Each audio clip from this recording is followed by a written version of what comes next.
Pernah nggak sih lo lihat orang yang kelihatannya kayak selalu adem aja, lagi ribut dia tenang, lagi dimaki masih kalem, dunia berantakan, tapi dia malah bisa mikir jernih. Dan lo pun mikir, orang ini punya kekuatan apa sih? Kok bisa setenang itu? Oke, di video ini gue bakal bongkar satu persatu kebiasaan orang-orang yang biasa tetap tenang di situasi paling sulit sekalipun. Dan ini bukan teori doang, ini dari psikologi, filosofi, sampai latihan nyata yang bisa langsung lo terapin. Mari kita bahas.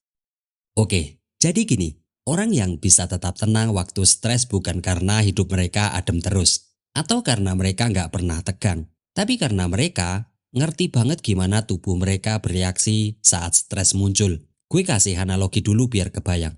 Tubuh kita tuh kayak punya sistem alarm otomatis. Begitu lo ngerasa ada ancaman, entah itu deadline mepet, orang bentak kita, atau bahkan cuma notifikasi dari bos, tubuh kita langsung aktifin yang namanya mode survival. Sistem ini dikenal sebagai fight or flight response. Sistem itu udah sejak nenek moyang kita masih hidup di hutan dan harus kabur dari singa atau harimau. Bedanya kalau sekarang musuhnya bukan harimau, tapi email dadakan jam 10 malam, notifikasi. Nah, waktu sistem itu aktif, banyak hal yang kejadian di tubuh kamu. Jantung berdetak lebih cepat, nafas jadi pendek dan dangkal, otot menegang siap buat melawan atau kabur, pencernaan berhenti dulu karena tubuh mikir, ntar dulu deh, ini nggak penting sekarang. Dan otak mulai muter cepat, kadang sampai overthinking. Semua ini terjadi otomatis. Lo nggak milih badan lo buat ngelakuin itu. Tapi orang yang tegang tahu satu hal penting. Gue nggak bisa mencegah tubuh gue bereaksi terhadap stres.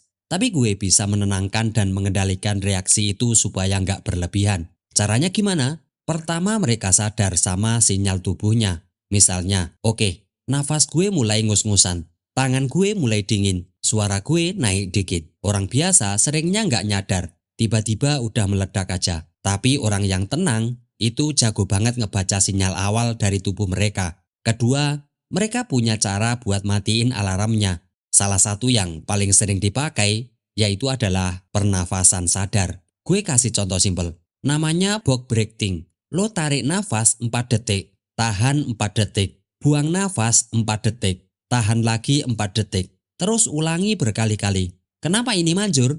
Karena waktu lo ngatur nafas, lo kayak ngirim sinyal ke otak. Santai aja bro, kita aman kok, gak ada singa yang ngejar. Dan begitu otak menerima sinyal itu, sistem tubuh mulai nurut, jantung nurunin tempo, otot mulai lemas, kepala jadi lebih jernih, lo balik punya kendali. Selain nafas, mereka juga sering pakai teknik grounding buat bawa diri mereka balik ke momen sekarang. Caranya simpel, namanya teknik 5-4-3-2-1. Yang pertama adalah lihat 5 benda di sekitar lo. Yang kedua adalah sentuh 4 tekstur yang berbeda. Yang ketiga, dengerin 3 suara yang kedengeran sekarang. Yang keempat adalah hirup aroma di sekitar lo. Dan yang terakhir, sebut satu hal yang lo syukuri hari ini. Tujuannya, biar otak lo kebalik ke sini dan sekarang. Bukan nyasar ke masa depan yang belum kejadian. Intinya ya, orang yang tenang itu nggak nunggu dunia adem dulu baru tenang. Mereka tenang karena ngerti. Kalau gue bisa ngerti dan ngatur tubuh gue waktu stres, gue nggak akan dikontrol sama rasa panik. Dan itu semua alasan kenapa banyak orang gampang panik, overthinking, atau stres sendiri. Itu sebabnya simple. Mereka nggak bisa bedain mana yang benar kejadian sama mana yang cuma cerita di kepala mereka sendiri. Ini yang jadi pembeda antara orang yang tenang dan orang yang reaktif. Bukan karena hidup mereka lebih gampang, tapi karena mereka nggak langsung percaya sama semua isi pikiran mereka sendiri. Gue kasih contoh, gue lagi kerja, tiba-tiba atasan lo ngomong, besok pagi ketemu di ruangan meeting ya, kita harus ngobrol soal laporan kemarin. Orang yang reaktif langsung mikir, waduh, gue pasti ada yang salah. Jangan-jangan laporan gue kacau. Aduh, bisa-bisa gue dimarahin dan diturunin project. Padahal faktanya cuma satu. Besok lo diminta ketemu buat ngobrol soal laporan. Itu doang, titik. Yang bikin stres itu cerita yang lo tambahin sendiri. Lo ngebayangin dia bakal marah. Lo ngebayangin laporan itu jelek. Lo ngebayangin hal-hal negatif yang bahkan belum tentu kejadian. Nah, orang yang tenang itu nggak langsung ikut muter ke situ. Mereka punya kebiasaan nanya ke diri sendiri. Faktanya, objektifnya apa? Apa yang gue tahu? Dan dari mana asumsi itu? Dan mana yang cuma asumsi? Mereka bisa pause dan mikir. Oke, dia bilang mau ngobrol soal laporan. Nggak ada nada marah. Belum tentu buruk. Mungkin dia mau kasih masukan. Mungkin juga mau muji atau malah kasih tanggung jawab baru. Dengan mikir kayak gitu, emosi lo nggak langsung naik. Karena lo nahan diri buat nggak asal percaya sama cerita yang otak lo lempar. Karena faktanya bro, otak kita tuh jago banget bikin film horor dari satu kejadian kecil. Dan film horor itu nyedot energi, bikin cemas, bikin capek mental. Padahal belum tentu benar. Yang menarik, ini bukan cuma soal pikiran, tapi juga efek ke tubuh. Begitu lo percaya sama cerita negatif dari kepala lo, tubuh lo ikut bereaksi. Jantung lo deg-degan, nafas sesak, perut mules. Padahal lo belum ngapa-ngapain, belum kejadian apa-apa. Makanya, penting banget buat pisahin dua hal. Yang pertama adalah apa yang benar-benar terjadi. Yang kedua, apa yang cuma interpretasi tentang kejadian itu. Dan ini bukan cuma soal kejadian atau situasi serius ya. Contoh kecil, temen lo nggak balas chat, otak lo langsung mikir, dia ngambek ya, gue salah ngomong apa ya?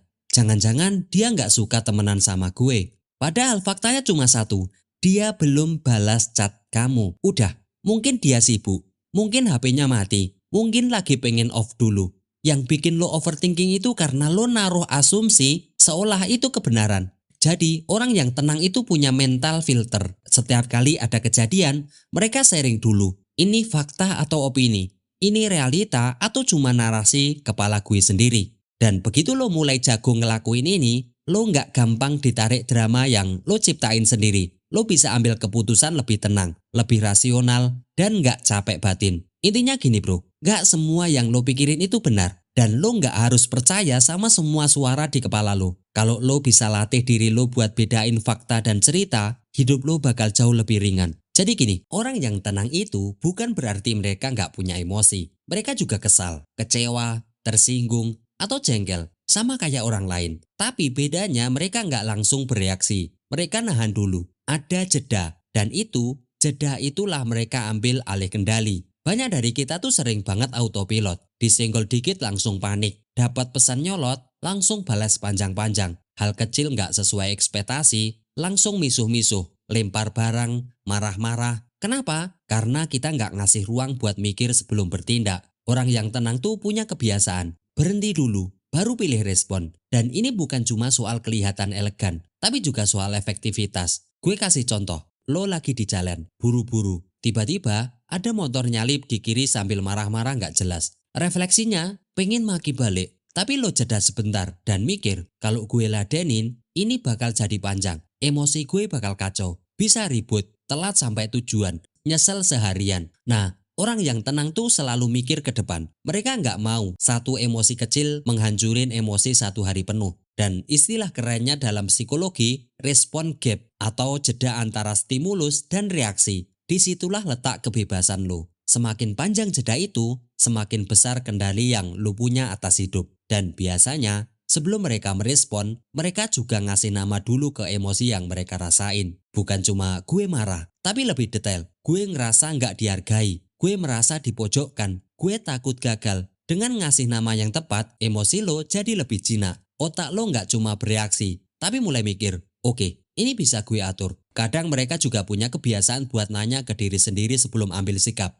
Apa respon gue ini bakal bikin keadaan lebih baik ya? Apa gue bakal nyesel kalau nanti ngikutin emosi sekarang? Apa ini sesuai dengan versi diri terbaik gue ya? Dan percayalah, itu butuh latihan. Bukan sekali langsung jago, tapi makin sering lo tahan, makin kuat otot mental lo. Kebiasaan nahan dulu sebelum respon ini sangat penting banget dalam komunikasi. Misalnya, pasangan lo ngomong sesuatu yang nyelekit. Kalau lo langsung balas, bisa perang. Tapi kalau lo jeda, tarik nafas dan bilang, gue dengar lo, tapi gue butuh waktu bentar buat menjawab. Langsung deh, ketegangan turun drastis. Obrolannya jadi lebih sehat. Atau dalam kerjaan, bos lo kritik kerjaan lo di depan orang lain. Refleksnya pengen bantah, pengen bela diri. Atau malah diam tapi sakit hati. Tapi lo tahan dulu, tarik jeda, lalu jawab, siapa? Saya akan review dan perbaiki secepatnya. Nanti lo bisa ngomong secara pribadi. Hasilnya jauh lebih elegan. Lo terlihat profesional, tetap punya martabat. Intinya gini, respon yang bagus itu butuh waktu. Dan waktu itu bisa lo ambil kalau lo sadar dan ngelihat diri buat nggak langsung terpancing. Orang tenang itu bukan robot, mereka juga punya emosi. Tapi mereka sadar, nggak harus emosi yang dijadikan aksi. Kadang diam sebentar, justru cara terbaik buat ngontrol situasi. Bukan berarti lo kalah, tapi lo lagi nenangin diri lo sendiri. Orang yang kelihatannya tenang, kalem, nggak gampang panik, bukan karena hidup mereka bebas masalah. Justru mereka juga punya hal yang bikin stres, bikin cemas, bikin capek. Tapi bedanya satu, mereka tahu mana yang bisa dikontrol dan mana yang nggak bisa dikontrol. Ini kelihatannya simpel, tapi efeknya gede banget. Soalnya banyak dari kita tuh capek bukan karena masalah berat, tapi karena kita naruh energi ke hal-hal yang sebenarnya nggak bisa dikendalikan. Contohnya, kita nggak bisa kontrol hati orang, tapi maksain diri biar tetap disukai. Kita nggak bisa kontrol isi pikiran orang, tapi overthinking semalam soal apa yang mereka pikirkan tentang kita. Kita nggak bisa kontrol keputusan orang lain, tapi terus nyalahin diri karena hasilnya nggak sesuai harapan. Yang kayak gini tuh yang nyedot energi, tapi nggak ngasih solusi. Orang yang fokus ke hal yang bisa mereka kontrol itu mikirnya gini, gue nggak bisa ngatur apa yang orang lakuin, tapi gue bisa ngatur cara gue merespon. Gue nggak bisa jamin semuanya lancar, tapi gue bisa siapin itu sebaik mungkin. Mereka fokus ke hal-hal yang bisa dikerjain langsung dan beneran berdampak. Misalnya, daripada mikir, gimana kalau besok presentasi gue gagal? Mereka ganti, gue bisa belajar lebih banyak sekarang. Gue bisa latihan ngomong biar lebih pede. Gue bisa siapin plan B atau ada yang nggak sesuai. Bukan pura-pura semuanya baik-baik aja. Tapi mereka milih fokus ke hal yang bisa mereka atur. Karena gini, hal-hal yang nggak bisa kita kontrol itu kayak kabut. Semakin lo lawan kabut, semakin lo tersesat. Tapi kalau lo berhenti, lihat ke bawah, cari pijakan, jalan pelan-pelan sambil pegang kompas, itu tandanya lo mulai fokus ke arah yang jelas. Bahkan waktu kondisi benar-benar kacau pun, orang tenang tetap mikir. Di tengah kekacauan ini, apa satu hal kecil yang masih bisa gue lakuin? Bisa jadi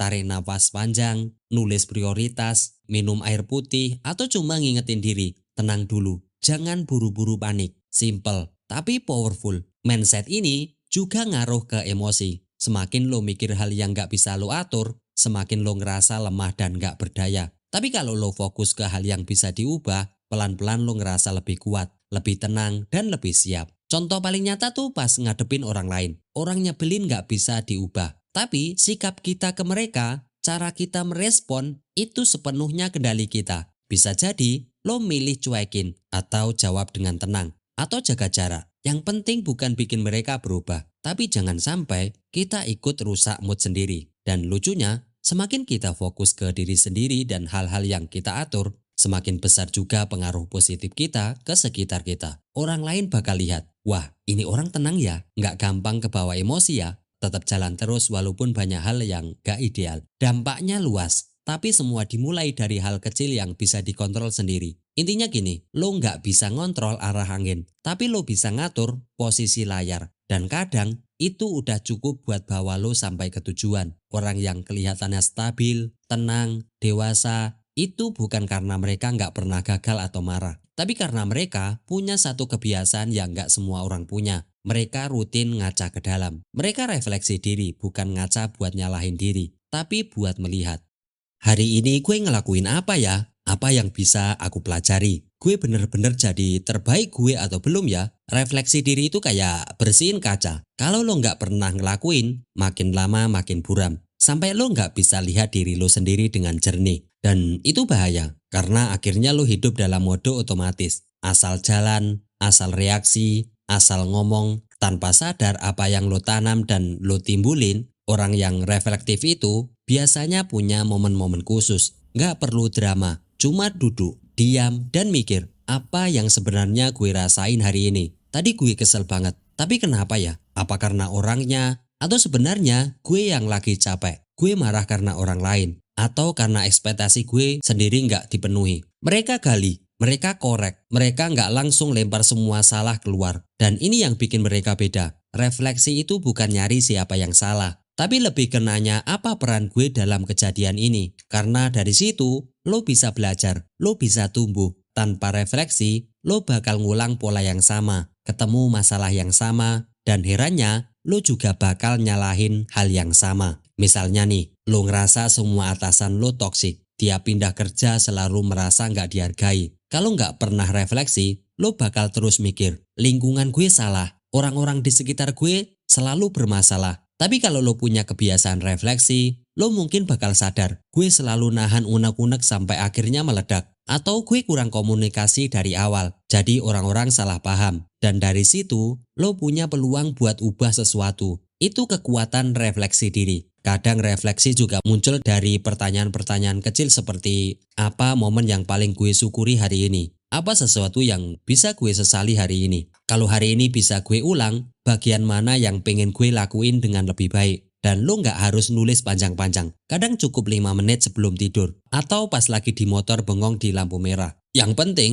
lo kasih waktu buat ngobrol sama diri lo. Karena seringnya, jawaban dan kebingungan kita tuh ada di dalam diri kita. Kita aja yang nggak pernah nyempatin dengerin. Dan ini yang keren. Semakin sering lo refleksi, semakin cepat lo kenal pola diri lo sendiri. Lo bakal mulai sadar, oke, tiap gue kurang tidur, gue jadi gampang nyolot. Kalau gue nggak olahraga seminggu, mood gue hancur. Kalau gue terlalu banyak buka sosmed, gue ngerasa nggak cukup dan insecure. Dan begitu lo tahu pola itu, lo bisa ambil langkah sebelum semuanya kacau. Refleksi diri juga bikin lo lebih empati ke orang lain. Karena lo ngerti bahwa semua orang tuh lagi bawa beban masing-masing. Lo nggak gampang ngejudge karena juga ngerti gimana rasanya yang ada di kepala mereka. Akhirnya lo nggak cuma jadi lebih tenang, tapi juga lebih bijak dalam menghadapin dunia yang kadang nggak sesuai ekspektasi. Intinya, refleksi diri itu bukan buat cari salah, tapi buat ngasih ruang buat bertumbuh. Dan lo nggak perlu tunggu hidup berantakan buat mulai.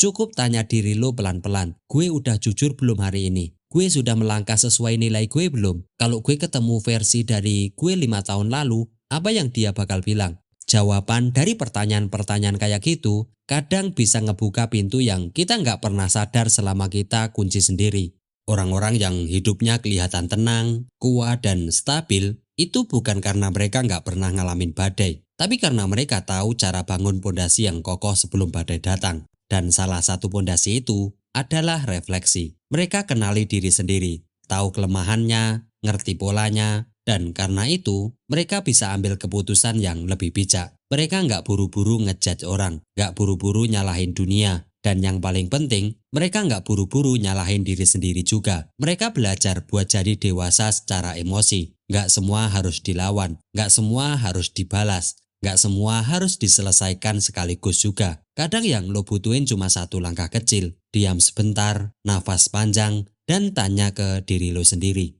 Ini sepadan nggak sama energi gue? Karena pada akhirnya, hidup bukan tentang siapa yang paling cepat, tapi siapa yang paling sadar. Sadar kapan harus diam, kapan harus berbicara, kapan harus gas, dan kapan harus rem. Dan tenang itu bukan soal jadi orang yang nggak pernah marah, bukan juga soal jadi cuek. Tenang itu soal sadar, apa yang penting dan mana yang nggak bisa dilepas. Ketenangan itu lahir dari pemahaman tentang tubuh sendiri, tentang pola pikir sendiri, tentang nilai-nilai yang lo pegang, dan tentang dunia yang memang nggak selalu bisa lo atur. Dan kabar baiknya, semua itu bisa dilatih. Tenang, bukan bakat, tapi itu adalah skill. Dan skill itu bisa lo mulai latih sekarang. Dari hal kecil, dari tarik nafas, dari sadar emosi naik, dari tahan jempol buat nggak langsung balas, dari pilihan diam saat mau meledak, dari berani duduk sendiri dan tanya, gue lagi lari dari apa sih? Gue nggak harus langsung jadi orang yang berubah total. Tapi kalau hari ini lo bisa lebih tenang dan sedikit aja dari kemarin,